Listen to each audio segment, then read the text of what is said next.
bienvenida porque hoy es sábado y el hecho de que estéis aquí en vez de en la playa, os felicito por esa elección, porque en las charlas que tenéis aquí durante todo el fin de semana, evidentemente vais a sacar un beneficio mucho mayor que un bronceado en la playa, por mucho que nos guste estar bronceadas. El tema mío de hoy sobre los límites malsanos y la manera en que los límites malsanos influyen en nuestra autoestima, la manera en que nos queremos y además la manera en que nos cuidamos, es un tema extremadamente importante, precisamente porque la mayor parte de la gente no tiene la más remota idea que tienen límites malsanos. Saben que se sienten infelices, saben que tienen problemas a lo mejor en sus relaciones, sea de pareja, sea con sus hijos, con sus padres, con quien que sea en su vida, pero el hecho es que muchas veces sencillamente no tienen la más remota idea que efectivamente tienen límites malsanos. Os quiero dar unas pinceladas de unos cuantos escenarios que se pueden dar en la vida y que a lo mejor os van a sonar un poquito.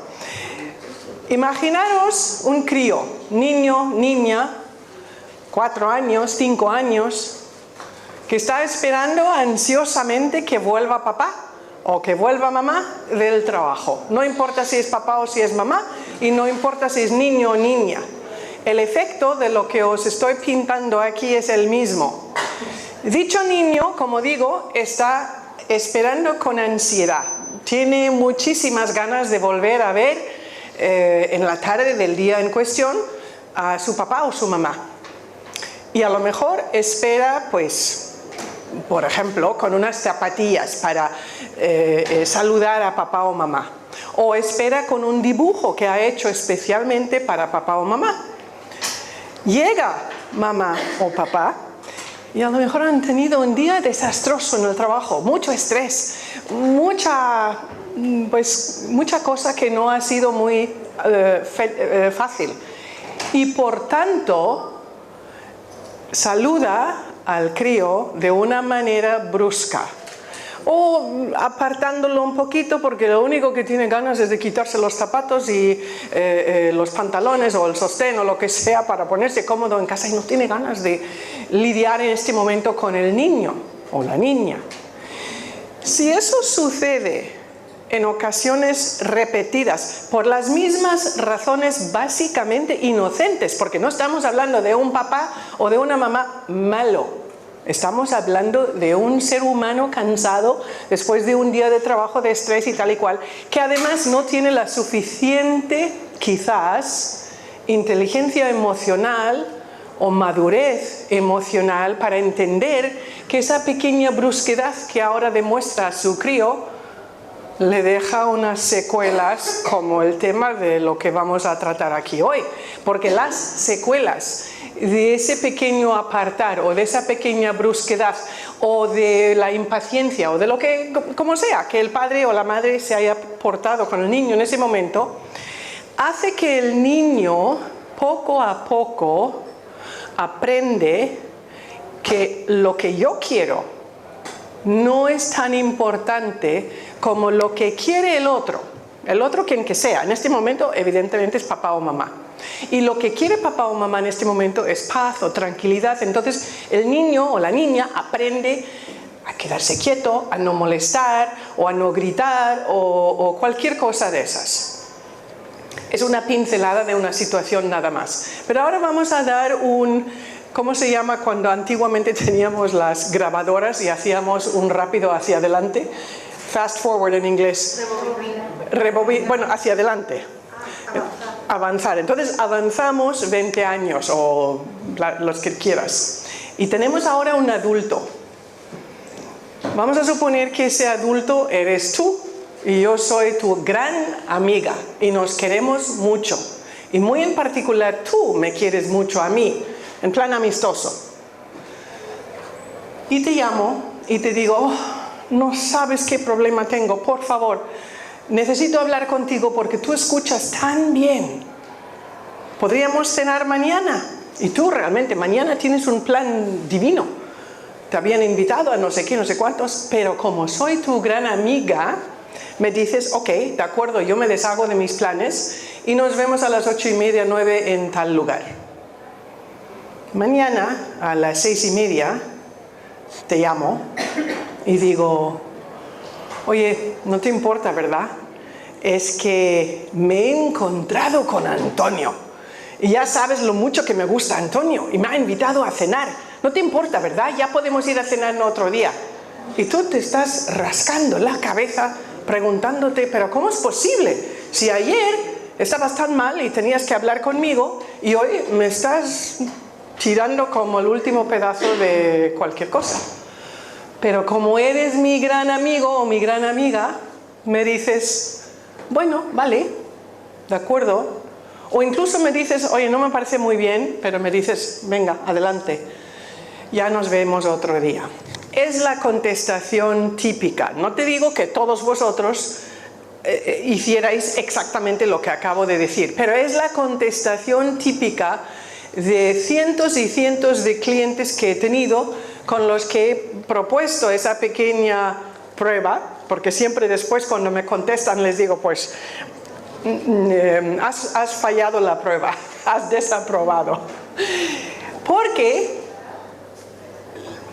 imagínate un momento, porque he visto que algunas cabezas han asentado cuando yo hablaba del escenario, como si fuera una cosa que reconocéis.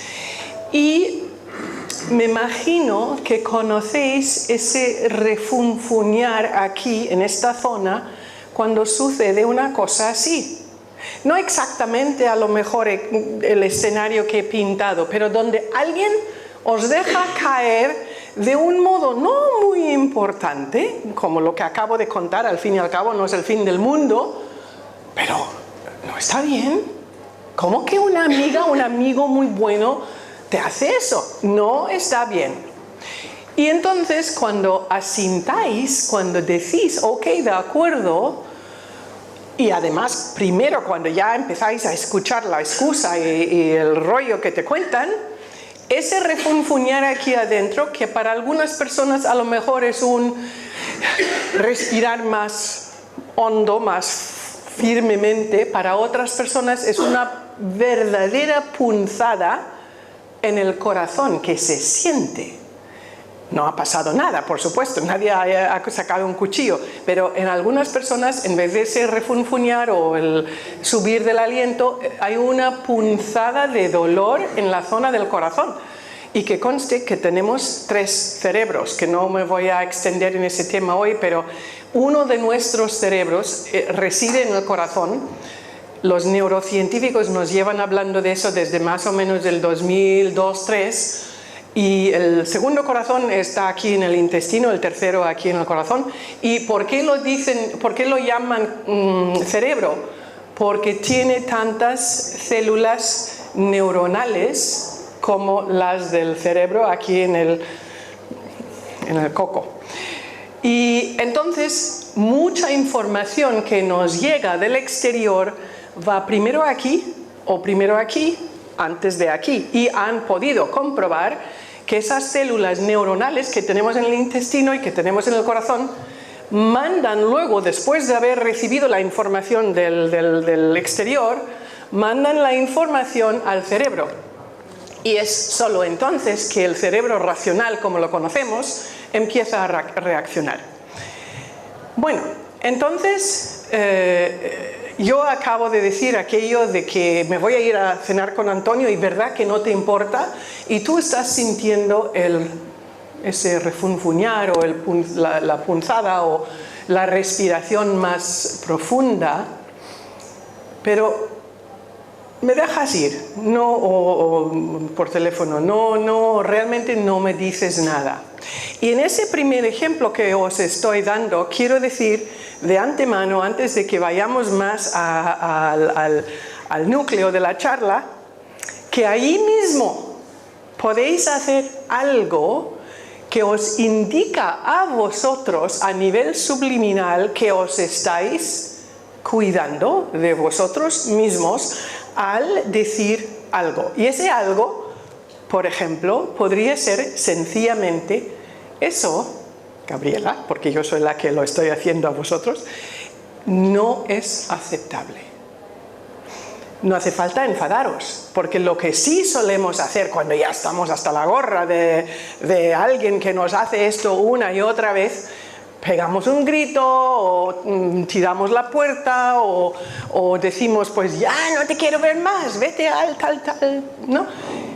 Eso no sirve de nada, porque para crear límites sanos tienes que cuidarte a ti mismo a la vez que eriges el límite, que hasta este momento a lo mejor no has erigido, porque a lo mejor yo ya te he hecho eso en yo que sé cuántas ocasiones a lo largo de nuestra amistad. Y hoy es la primera vez que me dices, eso no es aceptable. Y explicas, que tú hagas eso, a mí me indica que tú no respetas a nuestra amistad de la misma manera que la respeto yo. Y por lo tanto, necesito que entiendas que cada vez que haces eso, y como te acordarás, pues ya me lo has hecho tal vez y en tal ocasión, quiero que sepas que me hiere o me hace sentir mal, o ahí interpones el adjetivo emotivo que te parezca correcto para tu caso. Ahora, ¿qué es lo que va a pasar? Yo probablemente te voy a decir, quítate, ¿qué te pasa? ¿Y por qué estás reaccionando de esa manera tan ridícula? De repente, al fin y al cabo, no es más que una cena. Totalmente olvidándome del tema de que yo te había dicho ayer que te necesitaba porque tengo un grave problema y necesito que me escuches y me des de tus buenos consejos y tal y cual. Y te voy diciendo que a ti te pasa algo por haberme llamado a mí la atención diciéndome que eso no es aceptable y que tú eres la que está mal o el que está mal. Y por lo tanto, poco a poco, si tú no tienes la costumbre de hacer esas cosas, te vas a empezar a sentir muy mal y te vas a estar preguntando, a lo mejor no se lo tenía que haber dicho, porque la voy a perder como amiga, qué horror, ¿cómo se me ha ocurrido hacer esto? Todo eso es normal. Cuando empezamos a sentar límites sanos, lo que acabo de describir nos pasa a todos. Ahora bien, o a lo mejor yo, que te estoy diciendo que tú eres mal por haberme llamado a mí la atención, a lo mejor encima te digo, ¿no me habías dicho que vas a ver a un psicólogo? Pues pide que te mande unas pastillas para que no te pongas tan frenética. Cualquier herramienta es buena para atacar a aquel que me ha llamado a mí la atención sobre un tema que en el fondo de los fondos yo sé que tiene razón. ¿Entiendes? ¿Entendéis? Entonces, en ese momento hay varias cosas más que pueden suceder. Si yo soy algo más honesta conmigo misma, habiéndote hecho esto, a lo mejor voy a decir, ay, por el amor de Dios, tienes razón. No sé cómo se me ha ocurrido. ¿Cuánto lo siento? Pues mira, ahora mismo voy a hablar con Antonio y voy a romper la cita y por supuesto te veo luego a las 8:30 como habíamos quedado. Pero os digo que eso pasa casi nunca. Eso pasa muy pocas veces en las relaciones, donde una persona llama la atención a otra persona por un traspaso de límites. Porque si yo estoy acostumbrada a traspasar los límites en nuestra amistad, probablemente lo hago con más personas. Y probablemente es un hábito que tengo por X otras cosas que me pueden haber sucedido a mí en mi infancia, porque esas cosas suelen tener su raíz en nuestras infancias. Entonces, como tengo esa costumbre, me creo que tengo el derecho. hay una especie de prepotencia o de arrogancia en la persona que traspasa los límites. Pero ojo, tú que lo estás permitiendo y llevas permitiéndolo desde hace mucho, el hecho de que sientas las emociones que sientes cuando alguien te hace eso y por eso tienes esa sensación en la tripa o las otras que hemos hablado, eso es tu responsabilidad. Tus emociones que surgen cuando alguien te hace esas cosas son la bandera roja, como decía Jung, que te indica, aquí hay algo que está mal. Aquí hay algo que debes de cambiar o mirar a ti mismo para ver qué es lo que está pasando. Porque, ojo, yo no estoy diciendo si alguien abusa de otra persona a cualquier nivel, que sea psicológico, emotivo, físico, sexual, por supuesto, el que te hagan eso es la responsabilidad del que lo hace. Pero el que tú permitas, y no nos metamos ahora por favor en temas de violencia de género porque es un tema algo aparte, no es exactamente el tema de hoy. Pero vamos a hablar de abusos psicológicos, emotivos y por supuesto de comportamiento como el que estoy dando como ejemplo.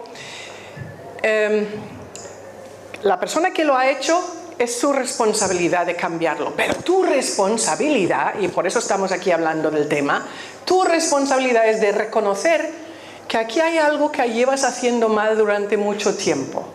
Mal, incorrectamente, mejor dicho.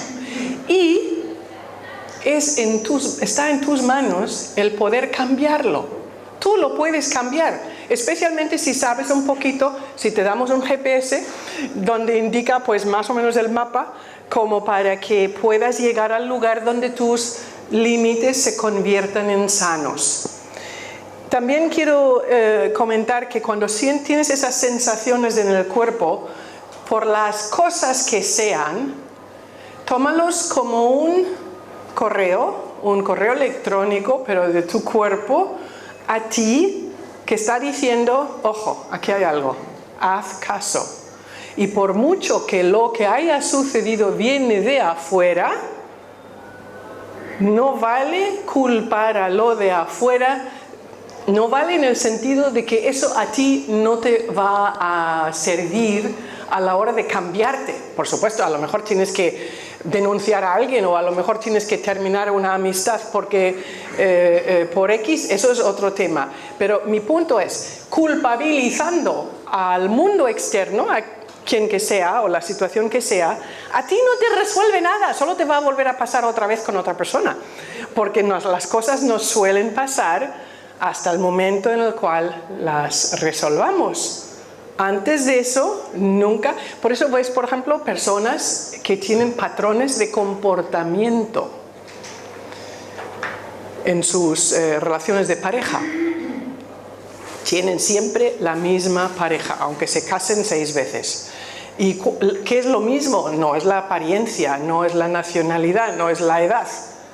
Es algo que sucede en esa pareja donde yo podría llegar a entender algo sobre mí misma y cambiar.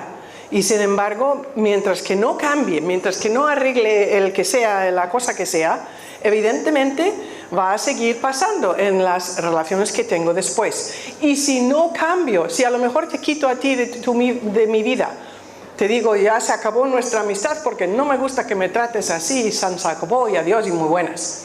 Y ya no nos vemos más. Pero mientras que yo no cambie algo en mí misma, yo voy a seguir atrayendo a mi vida personas que me hagan más o menos lo mismo, ¿entendéis? Bueno, entonces ahora estamos en el punto en el cual yo te he pedido perdón. Qué bien, nos entendemos, pero va a haber pasado una cosa muy importante. Tú te vas a sentir muy bien por haberlo dicho.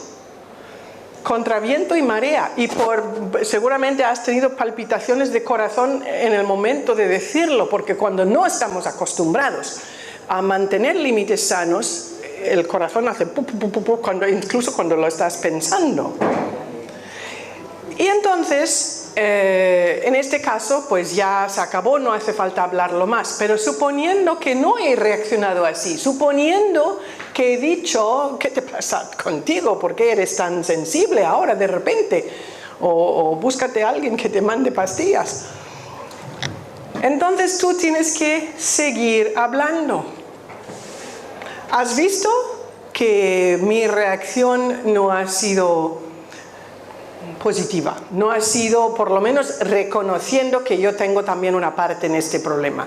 Y por lo tanto, a lo mejor me dices algo como, pues mira, déjame pensarlo y ya te hablaré. Me estás diciendo de alguna manera un poco cortés, no me llames, yo ya te llamaré. Pero no estás cortando conmigo, solo estás diciendo un tiempecillo.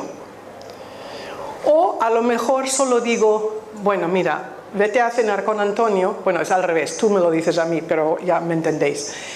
Vete a cenar con Antonio, pero por favor no lo vuelvas a hacer por lo que te acabo de contar, porque esto es muy importante para mí. Y bueno, vale. Y supongamos que en 3 meses vuelve a suceder. Tú tienes que volver a decir lo mismo. Mira, estamos otra vez en la misma situación como aquel día con Antonio. Eso no es aceptable, ya te expliqué por qué no es aceptable. Ahora que lo vuelves a hacer, me indicas claramente que a ti no te importa, que eso para mí es muy importante. Y por lo tanto, ahora sí, vamos a tomar un tiempo y nos pensamos el tema.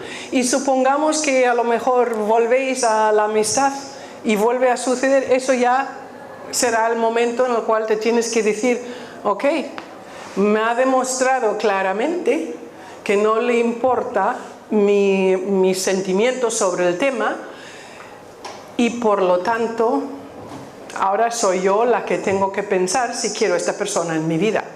Y por cierto, cuando al principio has tenido miedo después de decirlo por primera vez, que a lo mejor voy a perder esa persona, especialmente cuando la otra persona ha empezado a decir, ¿cómo eres tan sensible? ¿Cómo se te ocurre reaccionar así? Cuando tienes miedo de perder a esa persona y te estás golpeando a nivel interno diciéndote, ¿por qué he dicho eso? Pregúntate, ¿por qué quieres una persona así en tu vida? Porque si así de poco te respeta, te quiere, dele el adjetivo que quieras, ¿no? Entonces, ¿de qué te sirve tener esa persona en tu vida? Hombre, a veces las personas me dicen, mira, esa persona sí se comporta así de mal, pero es tan graciosa y me lo paso tan bien con ella. Bueno, sopesa. Efectivamente, hay gente probablemente en la vida de todos donde aceptamos X parte de su comportamiento a cambio de otra cosa. Bueno, pues eso ya es tu decisión, pero que sepas cómo actuar en situaciones, por lo menos así como llevo describiendo, en situaciones de un traspaso de tus límites. Ahora bien, para que te des cuenta, aquí hay un límite. La situación puede ser otra cosa muy diferente a la que he descrito. Aquí hay un límite que me están traspasando y debería de hacer algo al respecto. Para que te des cuenta de eso, primero hace que empieces a hacer mucho caso a las sensaciones de tu cuerpo, y para ello hace falta que te hagas bastante consciente de ti mismo. Consciente de ti mismo en el sentido de no dejar pasar esas sensaciones desapercibidas, o incluso que tú te digas, sí, siento esa cosa otra vez, pero no significa nada. Yo tenía una vez un cliente que me dijo, cuando era niño, por las noches, después de cenar, siempre tenía una sensación de vacío que casi me dolía en las entrañas. Y digo, entonces, ¿qué hiciste? Era un hombre de 45 años, una cosa así, ¿no? Hablaba de su niñez.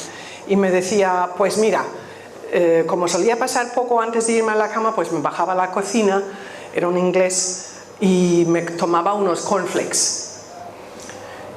Porque claro, cuando sentimos algo raro en el estómago, a menudo creemos que lo podemos satisfacer comiendo. No estoy hablando ahora de adicciones a cualquier tipo de comida, ni tampoco estoy hablando necesariamente de te vienen emociones, por ejemplo, de tristeza o de ansiedad y comes para calmarlas. Son similares, pero esto es lo que estoy diciendo cuando tú a ti mismo te lo describes como una sensación de vacío o como sea, y vas a comer para calmarlo, no estás, bueno, el crío evidentemente no sabía nada de eso, pero el adulto lo seguía haciendo, y cuando me contó eso, le dije, date cuenta que eso es una emoción que te está llegando por las tripas, o mejor dicho, tus tripas te están avisando de una emoción, y si tú la llamas un vacío en el estómago, probablemente es un vacío emotivo. El señor en cuestión tenía una madre muy fría, muy poco amorosa, que no significa que no se cuidaba de él, un niño en cierto sentido muy bien cuidado, pero no a nivel emotivo.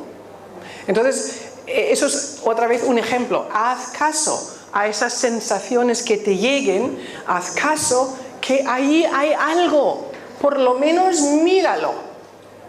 A lo mejor todavía no estás al punto de poder hacer algo al respecto, pero míralo, ¿qué es lo que está pasando aquí?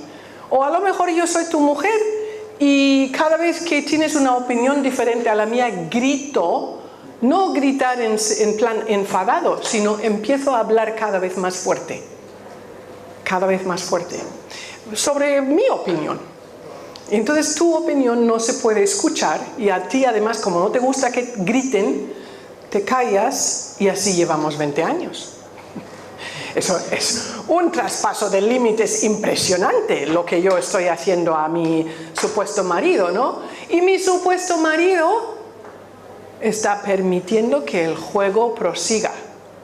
O sea, los dos tenemos responsabilidades. Yo, por supuesto, porque soy la que lo hace, pero él porque lo permite. Ya llegaré más adelante a qué hacer. Otro ejemplo.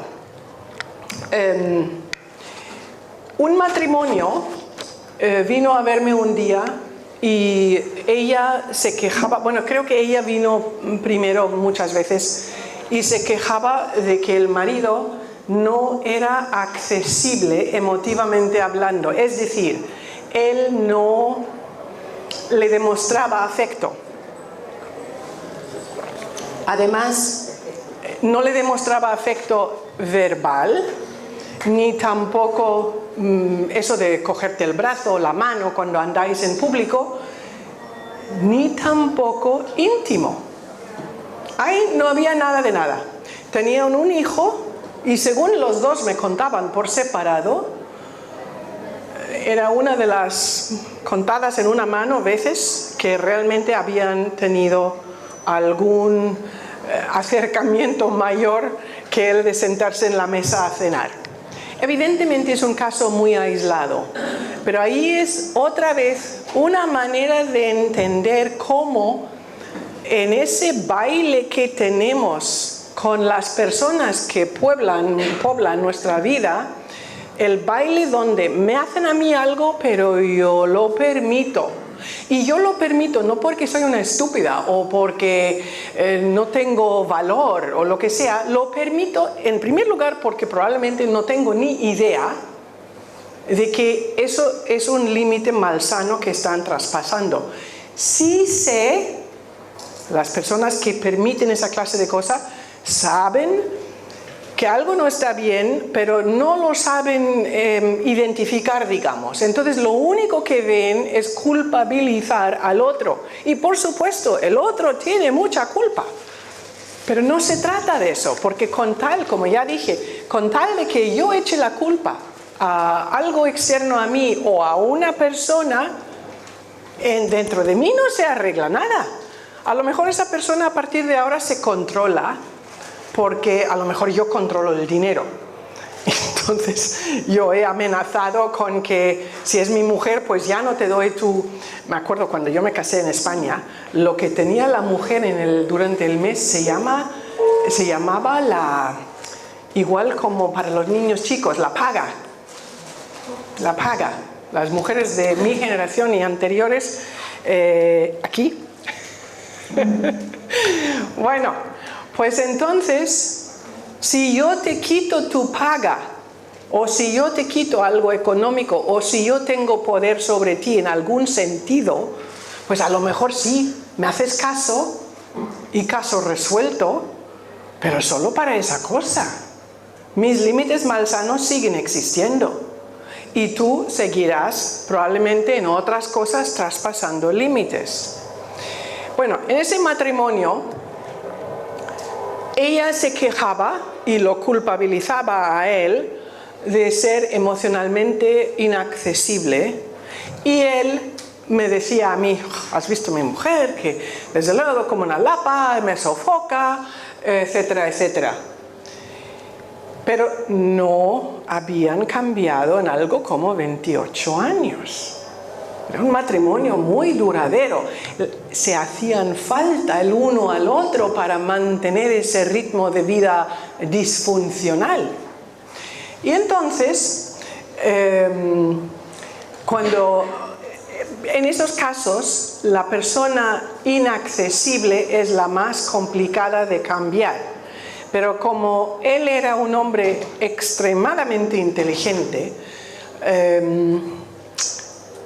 pero no en mi materia, digamos, ¿no? Era en su profesión, pero en mi materia no sabía tanto, pues un día vino a verme solo y yo le expliqué, que ahora no me voy a entrar en esa clase de explicaciones porque tardaríamos mucho, pero le expliqué exactamente de dónde radicaba el tipo de comportamiento de él y qué se podía hacer al respecto.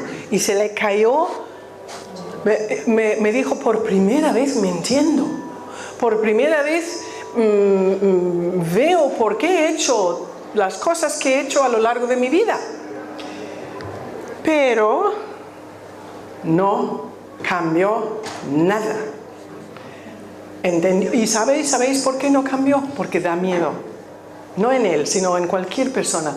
Ahora, quiero hablar un poquito de qué sucede si yo mantengo mis límites malsanos y permito a las personas de mi vida a portarse así conmigo. ¿Qué beneficio tengo yo? Yo tengo el beneficio de no tener que cambiar, de no tener que pasar por ese umbral donde hay miedo. Habéis oído hablar de la zona de confort y que la vida empieza fuera de la zona de confort. Hay pequeños pósters que dicen eso casi a diario en Facebook, en alguna parte. Pero es cierto. Tenemos miedo de pasar por los umbrales de cambio. Cuando tienes miedo de algo, cuando no es algo como comer una cosa venenosa o un champiñón un silvestre que habéis encontrado en el campo, o si tenéis miedo de un precipicio porque os podríais matar si os cayerais. Cuando tenéis miedo ante algo en la vida, como hacer un cambio, como hacer un principio de algo nuevo, como abrir un capítulo nuevo, etcétera, etcétera, estaros seguros que ese miedo es muy importante porque os demuestra que aquí hay crecimiento. Si yo voy por ese camino, si yo paso por ese umbral, aquí puedo crecer, aquí puedo mejorar la calidad de mi vida y muchas cosas más. Entonces, el miedo de cambiar es lo que muchas veces detiene a las personas de no hacer esa clase de cambio, de los límites malsanos, ¿no? Otra cosa que sucede también es que si yo mantengo mis límites malsanos, mantengo viva mi herida. ¿Y por qué me interesa tener una herida? Porque es como me identifico. Habéis conocido personas, a lo mejor en el avión, el pasajero de al lado, hizo un avión largo, un vuelo largo a Nueva York y os cuenta la vida entera. Los vuelos a Nueva York son de día, con lo cual nadie duerme o duerme menos, y os cuenta su vida entera. Y empiezan contándoos cosas íntimas como un abuso de infancia. ¿Quién cuenta eso a una persona extraña? Pues mucha gente, seguro que os ha pasado, que alguien, o estáis esperando en el ITV, en la cola, porque no habéis hecho cita previa. Y ahí alguien empieza a contaros algo muy personal. Esa es la herida de esa persona, y esa persona se identifica con esa herida. Esa es quién soy yo. Estuve una vez en un seminario de Carolyn Myss, M-Y-S-S, que a lo mejor os suena, y ella comentaba de que cuando hacía seminarios, de esos donde vais todo un fin de semana, ¿no? Y la gente está junto en el hotel y tal, decía que después de las primeras 2 horas, cuando había una pausa de café, casi siempre sabía que las personas que habían tenido infancias traumáticas se encontraban, porque esas personas suelen tener heridas muy grandes, evidentemente, no nos sorprende ni cabe duda. Pero claro, si tú no has trabajado esa herida y si tú no has llegado a un punto en el cual puedes vivir tu vida bien en el presente en vez de tener constantemente que pensar en esa herida del pasado, entonces necesitas reafirmarla con muchas personas. O a lo mejor mi herida es que he tenido un matrimonio muy malo. Y cuando salgo de ese matrimonio, cuento a todo el mundo los detalles dramáticos. Y si a lo mejor luego encima hay problemas de custodia de niños, sigo contando a diario a los que me escuchen esos dramas diarios. Esa es mi herida. Y por eso mucha gente no quiere hacer el cambio a tener límites más sanos en vez de mal sanos, porque implican un trabajo que no están dispuestos a hacer. Y cuando digo trabajo, es un decir, porque realmente no es trabajo como tal. Es cambiar una manera de comportarte. ¿Cuántos con la mano, cuántos aquí habéis hablado en público alguna vez? Bastantes. Entonces, os acordaréis que a lo mejor la primera vez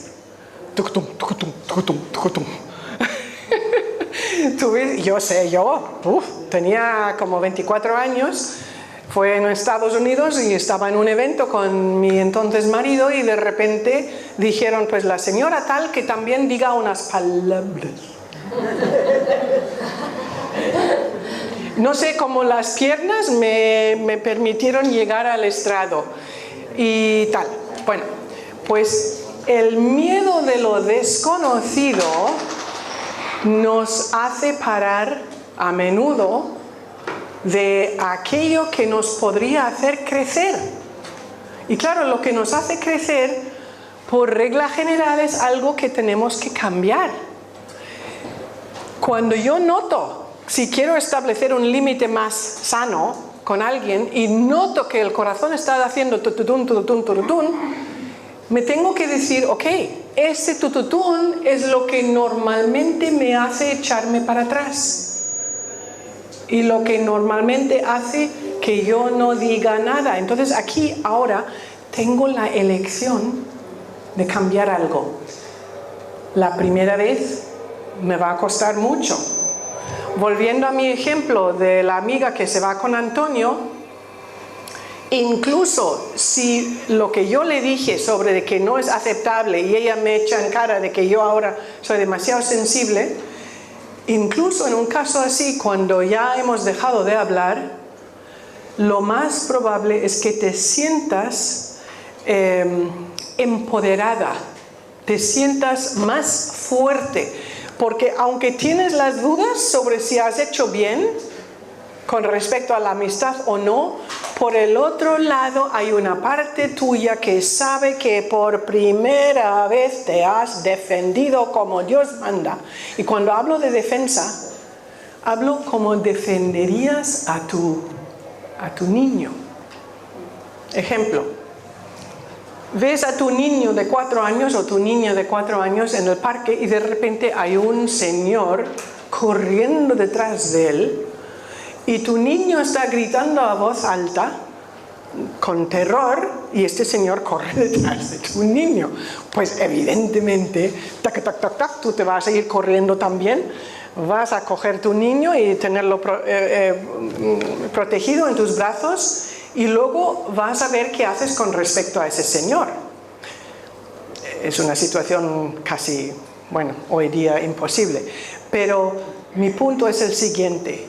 Ese niño se siente seguro, se siente protegido, tú lo vas a confortar, le vas a dar un beso, le vas a calmar y secar las lágrimas y mantener tus brazos alrededor de su cuerpecito temblando de terror. Lógico, eso es lo que hacemos. Bueno, pues eso mismo es lo que tienes que hacer contigo misma o mismo. Es exactamente eso lo que implica amarte y lo que implica cuidar muy bien de uno mismo. Portarte contigo mismo como lo harías con un niño amado. Hay un ejercicio muy bueno, no es invención mía, lo hay en muchísimos libros, pero va más o menos así. Coge una fotografía de ti cuando tenías 5 o 6 años. Y si no tienes tal fotografía, quizás porque hay gente que no tienen, pues sencillamente intenta acordarte de cómo eras. O acuérdate de un jersey, de un vestido, de un algo que llevabas en esa época de tu vida y intenta verte como eras. Y además vete a mirar niños de más o menos la edad que estamos hablando para refrescar en tu cabeza lo que es un niño de esa edad. Es una cosita muy chiquitita, una cosita muy inocente, una cosita que necesita cuidado, protección, amor, todo lo que sabemos, ¿no? Bueno, pues cuando ya tienes todo eso en tu cabeza, vete a un cuarto en tu casa donde nadie te va a molestar, o mejor si puedes, hazlo cuando no hay nadie en la casa, pero solo toma unos minutos el ejercicio. Y es muy bueno hacerlo a diario durante, por ejemplo, 3 semanas. Ya en tu cabeza tienes la foto de tú como eras a esa edad. Y te sientas en la silla o en una cama o un sofá, da igual, te sientas en alguna parte y pon una almohada en el regazo y los brazos alrededor de la almohada como si estuvieras abrazándote a ti mismo cuando tenías esa pequeña edad. Y en tu fuero interno, en tu imaginación, ves como acaricias el pelo de ese niño o de esa niña que tú eras, le acaricias la mejilla, le das un beso, le abrazas más fuerte y le dices en tu imaginación: ¡ay, te quiero tanto! ¡Qué maravilla de niño, de niña eres! Y bueno, ya sabéis, especialmente aquí en España, con tanto rey, mi reina, mi corazón y mi amor, que en inglés eso lo hacemos mucho menos. Pero bueno, darling, ¿no? Pero bueno, esas maravillosas palabras, decir unas cuantas de ellas, si te nace, a esa criatura que en tu imaginación, que eres tú, cuando eras chiquitito, que tienes en tu regazo y estás imaginándote esa pequeña escena. Y luego tienes una muy corta charla, que a diario puede ser casi la misma, donde le dices: no veas lo guapo, lo guapa que eres. Yo me tengo que reír porque cuando tengo un nieto de 3 y pizca y le digo esas cosas, digo: ay, sí, así me gusta, porque estoy haciéndolo a la vez para mí. Pero el ejercicio lo tenéis que hacer solos.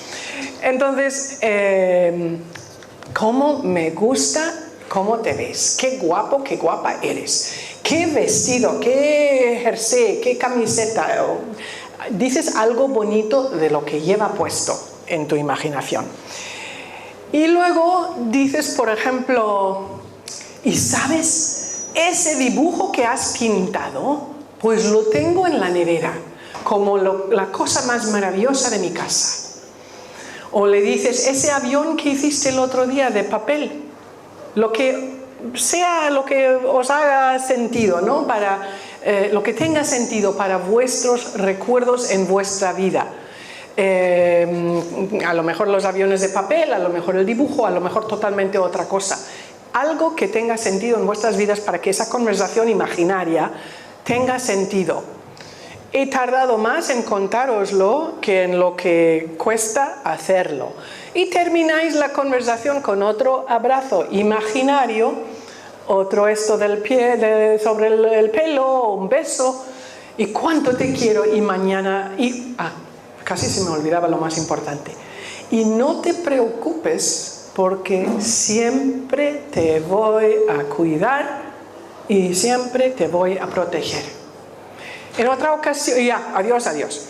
Y en otra ocasión, en vez de tenerlo en el regazo, os imagináis a lo mejor que vuestra personita pequeña, que sois vosotros, está sentado allí en el cuarto donde estáis, encima de la alfombra, jugando con algo, y la conversación imaginaria empieza otra vez, qué guapo eres, qué guapa eres, cómo me gusta lo que llevas, lo del dibujo, etcétera, etcétera. Pero le podéis preguntar un poquito, no para ver si hay una memoria reprimida, sino para tener un poco más de contacto con esa parte vuestra, que al fin y al cabo es lo que representa ese ejercicio, ¿no? Entonces le podéis preguntar, ¿qué tal el cole hoy? Imaginaros una respuesta, pues la enseño no sé cuántos. Y así una frase, dos frases, tres frases, y ya otra vez, ven acá, te quiero dar un abrazo, te quiero besar, y cuanto te quiero siempre te voy a proteger y siempre me voy a cuidar de ti, y adiós, adiós, hasta mañana. Ahora, aquí viene la parte importante. Vamos a suponer que ese mismo día es el día de la llamada mía, donde digo que me voy con Antonio en vez de cenar contigo después de haberte pedido el favor. Y tú pues dices, vale, pues nada. O dices, pues no me gusta mucho, no me gusta que hagas eso, pero bueno. Y no me dices lo que tendrías que decirme para que yo entienda que eso no está bien. Y que además me estás empezando a poner límites, aunque todavía de una manera muy floja. No me dices nada de eso. Y el día siguiente vuelves a hacer el ejercicio.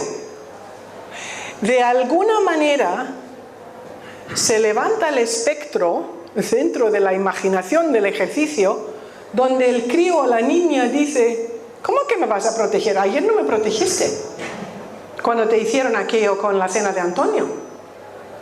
No me has protegido. Y allí empezáis a ver la conexión entre vuestro comportamiento de hoy día de adulto y aquella criaturita que sigue siendo dentro de vosotros una criaturita. Seréis todos muy profesionales, muy inteligentes, personas de mundo, lo que tú quieras. Hoy día, en todas las facetas de vuestra vida, probablemente, excepto en la emotiva. La faceta emotiva de vuestra vida seguirá siendo la de un crío. No os estoy diciendo que sois infantiles, ojo, ni os estoy insultando. Todos empezamos con eso, porque la parte nuestra emotiva se suele quedar atrapada en donde hayamos tenido un problema, un trauma, un X en la infancia, y esa parte no pudo crecer, no pudo desarrollarse más, y lo demás, la parte académica, la parte social, la parte profesional, etc., es así, se desarrolló, se hizo médico, se hizo abogado, se hizo lo que sea, arquitecto, pero esa otra parte se quedó ahí. Y por eso a menudo tenemos a personas donde te rascas la cabeza y te dices, ¿cómo es posible que esa persona tan maravillosa en tantas cosas se haya podido casar con esa otra persona que parece tan no sé qué? La parte emotiva nuestra es la que suele sentirse atraída a la parte emotiva de otra persona y nunca va a ser a niveles más altos. Yo a lo mejor me puedo casar con un príncipe, bueno, dudo mucho, pero en teoría me puedo casar con un príncipe, con lo cual a efectos externos parece que, ese príncipe se ha casado con esa señora que solo es una psicoterapeuta, qué raro, ¿no? Pero ¿por qué nos hemos casado, el príncipe y yo? Porque tenemos el mismo nivel de desarrollo, la misma madurez emotiva. O yo, psicoterapeuta, a lo mejor me caso con un... Yo no tengo nada en contra de barrenderos, pero utilizo el ejemplo de barrendero porque la gente se va a preguntar por qué se casó con el barrendero. Y a lo mejor la razón es esa. Entonces, el nivel emotivo es el que determina quién se va a querer casar con nosotros y con quién nos vamos a querer casar nosotros. Si yo empiezo a salir con una persona donde me doy cuenta rápidamente, y no porque soy psicoterapeuta, a lo mejor porque he hecho trabajo en mí misma y tengo un nivel de desarrollo emotivo, y por lo tanto me doy cuenta rápidamente que ese señor, por muy maravilloso que sea, en tantos sentidos de la palabra, sin embargo su nivel de madurez emotiva es un poquito bajo y no tiene interés en crecer, porque lo puedo ver en las conversaciones que estamos teniendo, y es un ejemplar de persona, a lo mejor es, yo qué sé, un profesional impresionante, de buen ver, sabe portarse de maravilla en situaciones sociales, etcétera, etcétera, pero su nivel emotivo está por aquí. Entonces, yo no voy a seguir teniendo interés en él, es así de fácil. Es así de fácil. Y a lo mejor ese señor se casa luego con una señora donde yo me estoy rascando la cabeza, ¿cómo es posible? Hasta que vuelvo a pensar en lo que os acabo de contar. Nuestro nivel de lo que hemos conseguido a nivel emotivo, a nivel de desarrollo y de madurez emotiva, es lo que determina quién se interesa por nosotros y por quiénes nos interesamos nosotros. Por mucho que nos contemos otra cosa, porque a lo mejor digo, uy, me enamoro de esa persona porque es así o esa, pero en el fondo esa es la verdad. ¿Y por qué es así? Rápidamente. Porque el roce entre esas dos personas que tienen el mismo nivel de desarrollo, de madurez emotiva, el roce entre esas personas cuando se acabe la luna de miel, en un año, en 2 años, en lo que sea, es lo que nos permite crecer y resolver nuestros dilemas no resueltos de juventud, de infancia, de familia, de lo que sea. Pero no lo solemos hacer, porque nadie nos ha enseñado eso. Con lo cual, con los casi primeros problemas que tenemos en las relaciones de pareja, si no estamos casados, adiós. Si estamos casados y ya tenemos hijos y a lo mejor una casa en común o lo que sea, pues nos lo pensamos un poco más. Pero si hicimos separación de bienes, pues igual rápidamente también disolvemos aquello. No hacemos el esfuerzo de lo que podría hacernos crecer, intentando resolver esos roces que han surgido después de la supuesta luna de miel.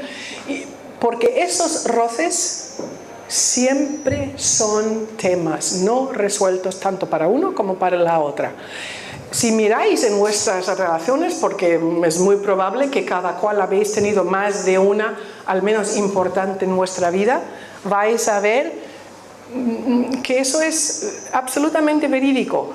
Ahí podríais haber aprendido A lo mejor el matrimonio no se resuelve, pero las dos personas, los dos seres humanos que están en esa relación habrían crecido mucho más con lo cual el siguiente matrimonio o relación no habría vuelto a ser lo mismo que la primera, como dije antes.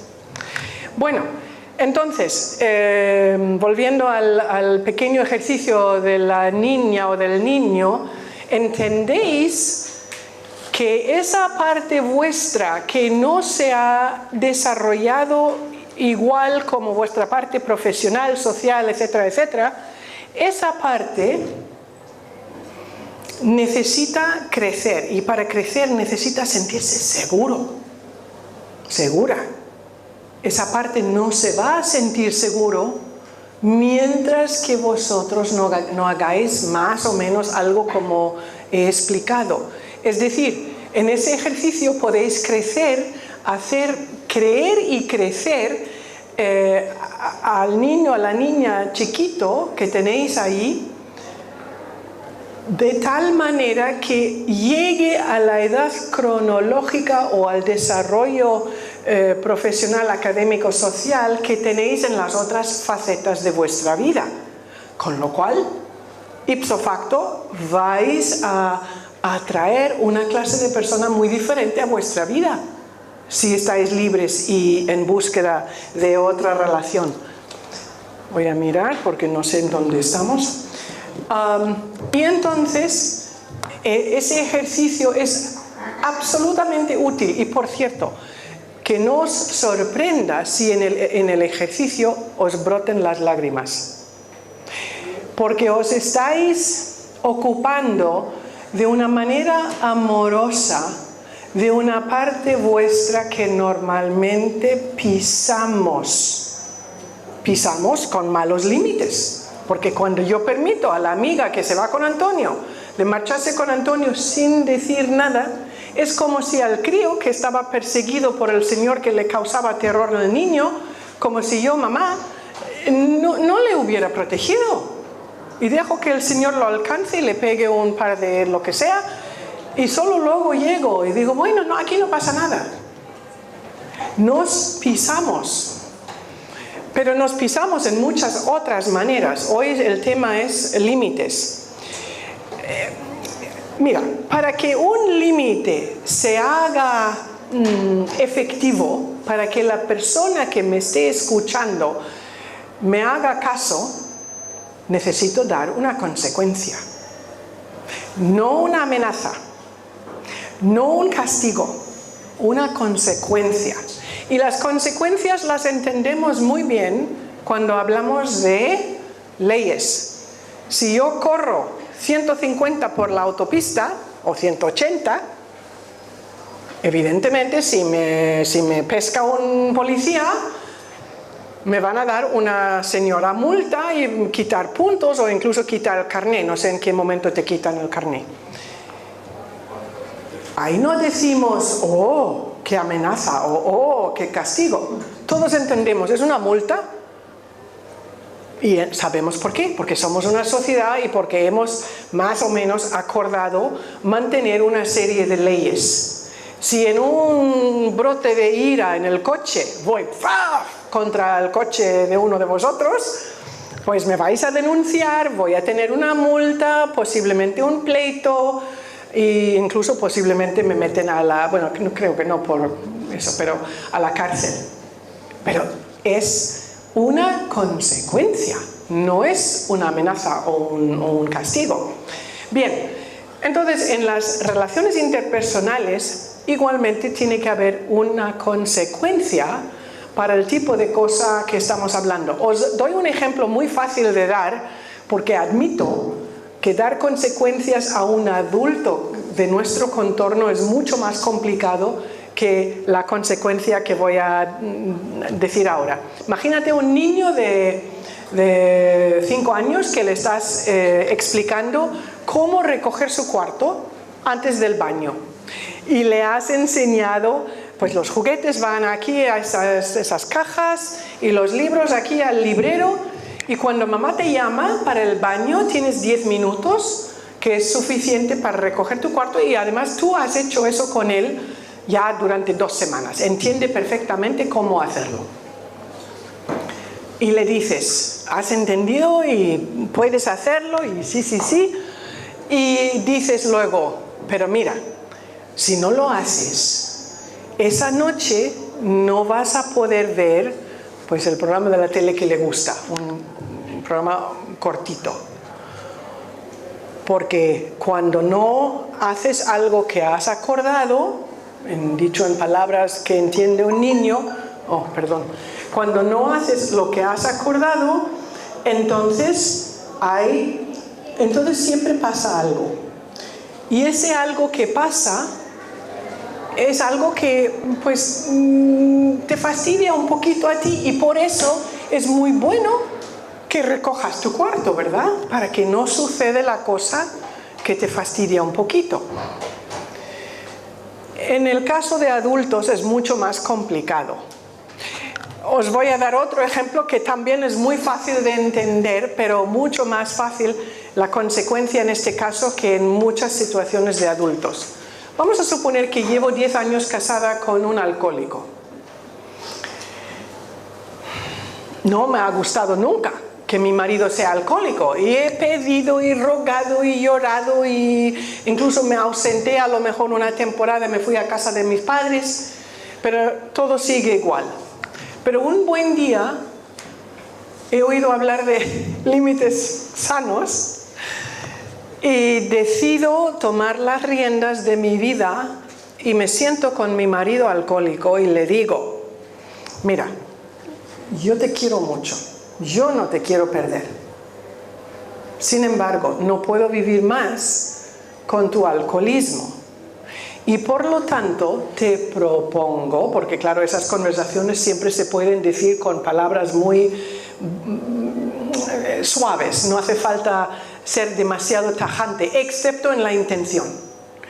Entonces te propongo que durante los próximos 6 meses tú pues te metes en rehabilitación, en desintoxicación, lo que haga falta, o te vas a Alcohólicos Anónimos cada noche de la semana durante 3 meses de esos 6 meses, que es muchas veces lo que hacen los alcohólicos que se quieren quitar del alcohol. Y yo, por supuesto, aquí estoy para ayudarte, para apoyarte, para estar contigo, y para ver si podemos subsanar esta situación. Y si durante esos 6 meses, ¿cómo se dice en español cuando vuelves a reincidir? En inglés se dice te caes del carruaje. Recaída, gracias. Si recaes, no pasa nada. Aquí estoy, te voy a apoyar, con tal de que vea que tu intención es fuerte. O sea, recaída es humano, ¿no? Pero si es recaída a diario, pues evidentemente ya no es humano. O mejor dicho, ya no tienes la intención de hacerlo. Y a los 6 meses, si veo que tu intención efectivamente es fuerte y sigues en ello, pues aquí estoy. Y seguimos con nuestro matrimonio y encantada la vida, porque yo no te quiero perder. Pero si veo que tu intención no ha sido fuerte, y si veo que realmente no has hecho el esfuerzo, pues entonces esto es una señal de final para mí. Es decir, si en 6 meses veo que esto no ha sido así, yo me largo, o tú te largas, o el matrimonio se ha acabado. Esa consecuencia es una consecuencia muy fuerte, evidentemente, pero la podéis entender. Veis el ejemplo, igual como el ejemplo del niño chico, con recoger el cuarto, y si no lo hace, se pierde la cosita de la tele. Y sí, me está señalizando que tenemos que terminar. Y entonces, ¿qué es lo que pasa aquí? Tú te estás cuidando de ti mismo, de ti misma, en esa situación, tanto con el marido, o podría ser la mujer alcohólica, como con el niño que empieza a aprender a ser responsable. Porque claro, con el marido que yo no digo nada, en el fondo realmente estoy tácitamente diciendo, está bien, no pasa nada, pero mi vida es un asco, porque yo soy la que está con el alcohólico. Y en el caso del niño le estoy enseñando, bueno, aunque mamá te ha dicho tal, pues no pasa nada, y si no recoges el cuarto, pues tampoco pasa nada. Bueno, resumiendo, límites sanos son en un grado muy importante un paso grande hacia el autoamor, la autoestima, el quererte a ti mismo, el tenerte respeto a ti mismo, y además el aprender a cuidarte de ti mismo de la manera que he explicado a lo largo de esta charla, y por supuesto haciendo el ejercicio del niño chico. Bueno.